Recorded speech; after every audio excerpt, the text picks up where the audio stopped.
नमस्कार दोस्तों, उषा की आवाज चैनल में आप सभी का स्वागत है। हमारी आज की कहानी है बराबरी। साधना तो अकेले अकेले लड़की देख भी आई और मुझे बताया भी नहीं। मैं भी जरा अच्छे से परख लेती अपने आशीष के लिए पूरी तरह से काबिल है या नहीं। वो जमाने गए जब लड़की को घर का काम आता है या नहीं, सिर्फ यही देखा जाता था। आजकल तो लड़की को ढंग से रहना भी आना चाहिए, ये नहीं कि आशीष को उसे कहीं भी ले जाते हुए शर्म आए। कांता जी ने अपनी छोटी बहन से कहा, अरे जीजी, आप ऐसा क्यों कह रही हैं? आजकल की तो सभी लड़कियां स्मार्ट होती हैं और वैसे भी सब लड़कियों के रहन सहन का स्तर अलग होता है। किसी को सब पसंद होता है तो किसी को कुछ भी नहीं। संध्या जी ने उत्तर दिया। ये सुनकर कांता जी बोलती हैं, वो तो सब ठीक है, पर आजकल के लड़कों की पसंद थोड़ी अलग होती है। उन्हें घरेलू नहीं, स्मार्ट लड़की चाहिए होती है। तू छोटे शहर की लड़की को बहू बनाकर ला रही है, वो रहन सहन में हमारे बराबर है या नहीं, मैं इसलिए कह रही हूँ। नहीं दीदी, ऐसी कोई बात नहीं है। शिखा संस्कारी भी है और पढ़ी लिखी भी, सुंदर भी है। मुझे तो उसकी सादगी भा गई। वो हमारे घर के लिए एक परफेक्ट बहू होगी और आशीष को भी बहुत पसंद आई है। संध्या जी ने कहा, ठीक है, देखते हैं। अगले महीने की टिकट तो करवा ली है, जल्दी ही शादी में आ जाऊंगी, फिर आमने सामने देख लूंगी। फोटो में तो सभी सुंदर नजर आती हैं, फिल्टर लगवाकर जो लड़कियां फोटो खिंचवाती हैं।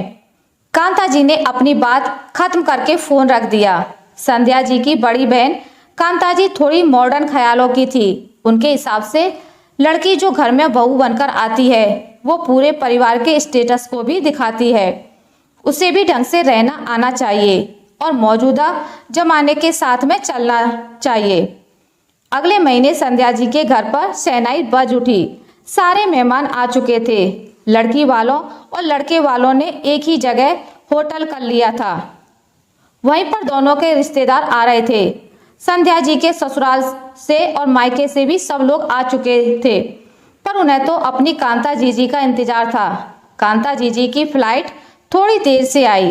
तब तक हल्दी की रस्म शुरू हो चुकी थी। हल्दी के लिए तैयार शिखा बहुत ही सुंदर लग रही थी। सभी रिश्तेदार बारी बारी से हल्दी लगा रहे थे। संगीत गूंज रहा था, सभी डांस कर रहे थे, पूरा मस्ती का माहौल था। ऐसे में कांता जी आती हैं तो संध्या जी का चेहरा खुशी से खिल जाता है और वो मुस्कुरा उठती हैं। कांता जी की नजरें शिखा पर पड़ती हैं तो वो आदत के अनुसार बोल ही देती हैं, शिखा, ये क्या साड़ी पहन ली? हल्दी के दिन तो साड़ी की जगह गाउन पहनना चाहिए। आजकल तो यही ट्रेंड में है। तुम तो पुराने जमाने की दुल्हन लग रही हो। और वो मजाक बनाकर हंसने लगी। संध्या जी अपनी बहन को एक कोने में ले गईं। जीजी, आपने भी सबके सामने बहू को कुछ भी कह दिया। शिखा भी गाउन पहन सकती थी, पर मेरे ससुर जी और शिखा की दादी को ये सब पसंद नहीं है। उनका कहना था, चाहे तुम हल्दी का कार्यक्रम करो, पर हमारी पोत बहू साड़ी ही पहनेगी। शिखा ने अपने बड़े बुजुर्गों को खुश रखने के लिए साड़ी पहनी है। केवल फैशनेबल तो हर बहू बनकर रहती है, पर जो बहू घर के बुजुर्गों को खुश रखती है, शिकायत का मौका नहीं देती, वो ही बहू घर की शान होती है। कांता जी ये सुनकर चुप हो गईं। आगे के सभी रीति रिवाज होने लगे।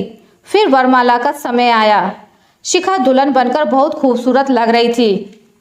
वो जब वरमाला के लिए आ रही थी तो उसने भजन पर डांस किया, तो ये देखकर कांता जी ने फिर मुंह बनाया। संध्या, आजकल की दुल्हन तो मस्त फिल्मी गानों पर डांस करती हुई आती हैं, पर तेरी बहू तो ना जाने कौन से जमाने की है। इतने धीमे भजन पर धीमा सा डांस किया। हाँ जीजी, कितना अच्छा डांस किया। अभी तक तालियां बज रही हैं। मेरी शिखा ने सबका दिल जीत लिया है। संध्या जी ने खुश होकर और जोर से ताली बजाई। शिखा दुल्हन बनकर घर आ गई। उसका अच्छे से स्वागत हुआ। कुछ मेहमान जा चुके थे और कुछ मेहमान रुके हुए थे। कांता जी के बेटे और बेटियों की शादी हो चुकी थी, तो वो भी घर गृहस्थी की जिम्मेदारी से मुक्त थी, इसलिए वो भी थोड़े दिन रुक गईं। सारी रस्में और रिवाज हो गए। दूसरे दिन शिखा कमरे से बाहर आई तो लाल साड़ी, भरी मांग, धुले हुए बाल, हाथों में सुहाग का चूड़ा और माथे पर बिंदिया चमक रही थी। पैरों से पायल की छन छन की आवाजें आ रही थी। शिखा बहुत सुंदर लग रही थी। संध्या जी ने उसकी नजर उतारी। ये सब कांता जी देख रही थी पर कुछ बोली नहीं। शिखा की चौका पूजन की रस्म थी तो कांता जी बोली, बहू दाल का हलवा बना ले, बड़ा मन कर रहा है, तुझे आता है या नहीं? मौसी जी मैं बनाकर लाती हूँ। ये कहकर शिखा रसोई में चली गई तो संध्या जी बोली, जी दाल तो भिगोई नहीं है, हलवा कैसे बनेगा? आप भी नई बहू की परीक्षा ले रही हो। और रसोई में चली गई। शिखा ने जो सामान मांगा वो उसे दे दिया। संध्या जी के माथे पर तनाव की रेखा देखकर वो बोली, मम्मी जी मैं बना लूंगी, आप बाहर जाकर मौसी जी से बात कीजिए। मूंग की दाल को भूनकर सूखी पीसकर भी हलवा बनता है। संध्या जी बाहर आ गईं और थोड़ी देर बाद शिखा हलवा बनाकर ले आई। हलवा लाजवाब बना था। कांता जी ने मुंह पर तारीफ नहीं की पर हलवा उन्होंने पूरा खा लिया था। 2-4 दिन बीत गए थे। शिखा धीरे धीरे सबको समझने की कोशिश कर रही थी। कांता जी कुछ दिन रहकर चली गई। शिखा ने भी अपना घर संभाल लिया। वो दादा ससुर, सास ससुर, पति के साथ खुश रहने लगी। घर में सब कुछ सही चल रहा था। एक दिन अचानक संध्या जी बाथरूम में फिसली और उनकी रीढ़ की हड्डी में चोट लग गई। डॉक्टर ने उन्हें बिस्तर पर आराम करने को कहा। अपनी छोटी बहन की तबीयत पूछने कांता जी फिर से घर आईं। बहन की हालत देख उनका दर्द उनसे देखा नहीं जा रहा था। उनके कहने पर वो 2-4 दिन रुकने को तैयार हो गई। शिखा ने पूरा घर अच्छे से संभाल लिया था। घर में सिर्फ शिखा ये दे दो, शिखा वो चीज़ कहाँ है, बस यही आवाज़ें गूंज रही थी। सास की सेवा के साथ ही शिखा अपने दादा ससुर का भी पूरा ख्याल रख रही थी। उन्हें समय पर खाना देना और दवाई भी दे रही थी। कांता जी संध्या जी के पास बैठी थी। तभी शिखा चाय देने अंदर आई तो कांता जी उसे अजीब नजरों से देख रही थी। संध्या कुछ भी कहे, तेरी बहू ढंग से नहीं रहती है। ये आजकल के जमाने में कौन पायल पहनती है, बिंदी लगाती है, और देख कितना सिंदूर मांग में भर रखा है, चूड़ियाँ भी हाथों में भरी हैं। शादी के शुरुआती दिनों में तो पहन लो पर रोज कोई नहीं पहनती है। आजकल तो पता नहीं चलता कि ये शादीशुदा है या कवारी। वैसे बहुएं वैसे ही स्मार्ट लगती हैं। ये सब तो गंवारू महिलाएं पहनती हैं। मैंने पहले ही कहा था कि छोटे शहर की लड़की मत ला, पर तूने मेरी बात ही नहीं मानी। तेरी बहू तो एकदम से गंवार लग रही है।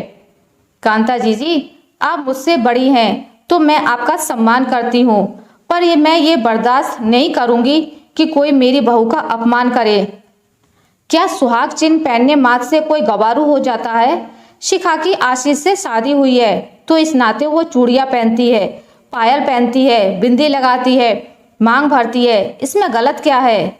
शिखा को ये सब पसंद है, वो खुशी से सब पहनती है, ये उसकी मर्जी है। फिर ये सब पहनना गंवारूपन होगा कैसे हो गया?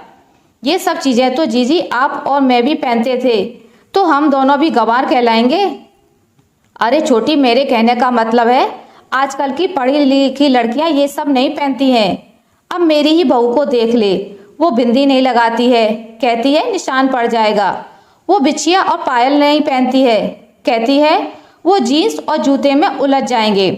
वो मांग नहीं भरती है क्योंकि उसे ऑफिस जाना होता है। वो चूड़ियाँ भी नहीं पहनती है क्योंकि कोई भी आजकल की बहुएं चूड़ियाँ नहीं पहनती हैं। सब कोरे हाथ ही रहते हैं। तू बड़े शहर में आकर देख तो सही, जमाना कितना बदल गया है।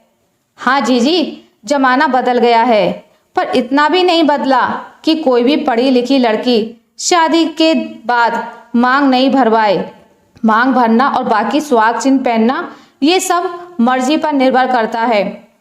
अपनी अपनी आस्था है, विश्वास है। इसमें हंसी उड़ाने वाली और गंवारू कहलाने जैसी तो कोई बात नहीं है।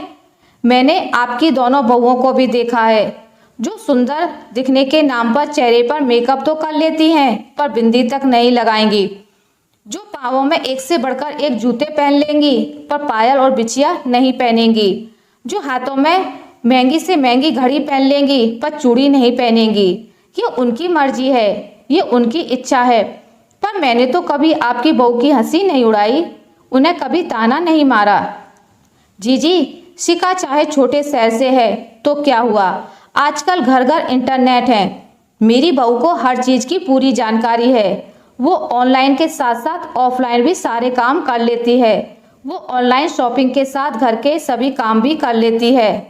केवल सुहाग चिन्ह पहनने मात्र से ये गंवारू कैसे साबित हो गई? शिखा के संस्कार बहुत अच्छे हैं। अब देखो ना, जब से मुझे चोट लगी है मेरे ससुर जी की सेवा भी करती है और इसने मेरी सेवा में भी दिन रात एक कर दिए हैं। अपने हाथों से मेरे सभी काम करती है, मेरी सेवा करती है, खुद ही खाना बनाती है तो मुझे अपने हाथों से खिलाती भी है। ये सब देखकर आप तो ये भी कह देंगे कि ये सब काम करना आजकल की बहुएं कहाँ करती हैं। शिखा तो गंवार है जो अपनी सास की सेवा कर रही है। आजकल की बहुएं तो मेड लगा देती हैं। ये सुनकर कांता जी की आंखें झुक गईं। अभी कुछ महीने पहले वो डेंगू का शिकार हो गई थी। उनकी एक भी बहू ने उन्हें संभाला नहीं और मेड लगा दी। कभी खुद से खाने की भी नहीं पूछा, ना ही कभी हाथ से दवाई दी। दोनों बहुएं बस पार्टी और सजने संवरने में ही व्यस्त रहती हैं। उनके पास जरा भी समय नहीं है कि दोनों कभी रसोई में तो चले जाएं। दोनों केवल घर में शो पीस की तरह हैं, पर काम को एक भी हाथ नहीं लगाती है। कांता जी अपनी बहू की तारीफ तो कर रही हैं, पर उन्हें भी पता है वो भी इस तरह की बहू नहीं चाहती थी। पर दोनों बेटों को स्मार्ट लड़की चाहिए थी, जो उन्होंने खुद ही ढूंढ ली। शादी के दूसरे दिन ही जिन्होंने सारे सुहाग उतारकर नाइट सूट पहन लिया था, उनको भी अजीब लगा था। उन्होंने टोका, पर उनके टोकते ही बेटे बोल पड़े, मम्मी ये सब ओल्ड फैशन है, आजकल की बहुएं ये सब पहनती हैं। अब दोनों बेटे ही बिजनेस संभाल रहे हैं, इसलिए घर में ना उनके पति की चलती है और ना ही उनकी चलती है। बच्चे अपनी मनमानी करते हैं। बेटियां शादी होकर चली गई हैं। कांता जी अपनी बहुओं से तो कुछ नहीं कह पाती हैं। उनका इस तरह कोरे कोरे रहना उन्हें भी अखरता है, पर क्या करें, आजकल की बहुओं से कुछ कहने का जमाना ही नहीं है। उनकी बहू तो त्योहार पर भी सुहाग चिन्ह धारण नहीं करती है। सब कुछ उन्हें ढकोसला ही लगता है और वो मन मसोस कर रह जाती हैं। कैसी आधुनिकता आई है। आजकल की महिलाएं अपनी संस्कृति और रीति रिवाजों, पहनावे, बनाव, श्रृंगार से दूर होती जा रही हैं और जो ये सब चीज़ें पहनती हैं उन्हें हे दृष्टि से देखकर उन्हें गंवार बताया जाता है। उनकी हंसी उड़ाई जाती है। अपनी संस्कृति की रक्षा करने वाली महिलाओं का महिला ही मखौल उड़ाती है। कांता जी अपनी ही सोच में डूबी रहती हैं। तभी संध्या जी की आवाज़ से वो विचारों से बाहर आती हैं। जीजी कहाँ खो गई हो? कब से आवाज़ लगा रही हूँ। शिखा चाय रख गई है, पी लीजिए, ठंडी हो जाएगी। संध्या मुझे माफ़ कर दे, मैंने तेरी बहू की हंसी उड़ाई। तू तो बहुत किस्मत वाली है जो तुझे ऐसी बहू मिली है जो तेरी सेवा करती है, घर परिवार रिश्तों से जुड़ी हुई है, जो साक्षात अन्नपूर्णा है, घर की लक्ष्मी है, जिसके हाथों में बरकत है, जिसकी पायल की छन छन से आंगन चहकता है, जिसकी चूड़ियों की खनक मधुर संगीत सी लगती है, जिसकी माथे की बिंदिया घर में उजाले सी दमकती है और जिसके सिंदूर से पूरे घर में सकारात्मकता सी छाई रहती है। ऐसी बहू तो नसीबों से ही मिलती है। शिखा रिश्ते बराबरी वालों में करने चाहिए, पर तुम तो गुणों में हम सबसे भी ऊपर हो। बहू तुम्हारी बराबरी तो कोई नहीं कर सकता है। कांता जी शिखा को ढेर सारा आशीर्वाद देकर गईं। शिखा की सेवा से कुछ ही दिनों में संध्या जी पूरी तरह से स्वस्थ हो गईं। आशा करती हूँ आपको मेरी आज की कहानी अच्छी लगी होगी। अगर आपको मेरी कहानी अच्छी लगी है तो इसे लाइक करें, ज़्यादा से ज़्यादा शेयर करें और अगर आप मेरे चैनल पर नए हैं तो इसे सब्सक्राइब करना ना भूलें। मिलते हैं एक नई कहानी के साथ, तब तक के लिए नमस्कार।